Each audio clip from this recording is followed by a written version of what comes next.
શું માર્કેટમાં મળતા લો કેલરી સૂપ્સ અને ઓછી કેલરીવાળા ડ્રિંક્સને તમે હેલ્ધી ગણો છો? શું તમે ફૂડની હેલ્ધીનેસ એની કેલરી કાઉન્ટ પરથી નક્કી કરો છો? હાય, મારું નામ છે ડૉક્ટર કૈવન શાહ.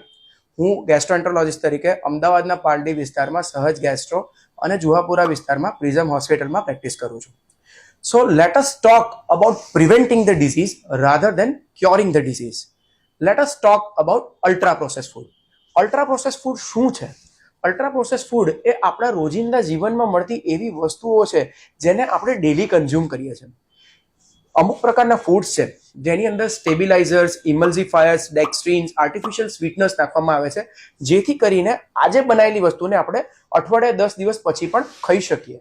આ ફૂડના એક્ઝામ્પલ્સ જો આપણે જોવા જઈએ તો માર્કેટમાં મળતા તૈયાર તળેલા નાસ્તા, ચિપ્સના પેકેટ્સ, બિસ્કિટ્સ, પેસ્ટ્રીઝ અને અલગ અલગ પ્રકારના ફ્રોઝન પિઝાસ, ફ્રોઝન મીટ્સ અને ખાસ કરીને શુગરી ડ્રિંક્સ છે જેને આપણે એકદમ મજાથી કન્ઝ્યુમ કરીએ છીએ.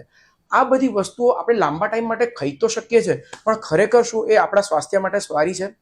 આ પ્રકારનું ફૂડ ખાવાથી અલગ અલગ પ્રકારના રોગોનું પ્રમાણ વધે છે.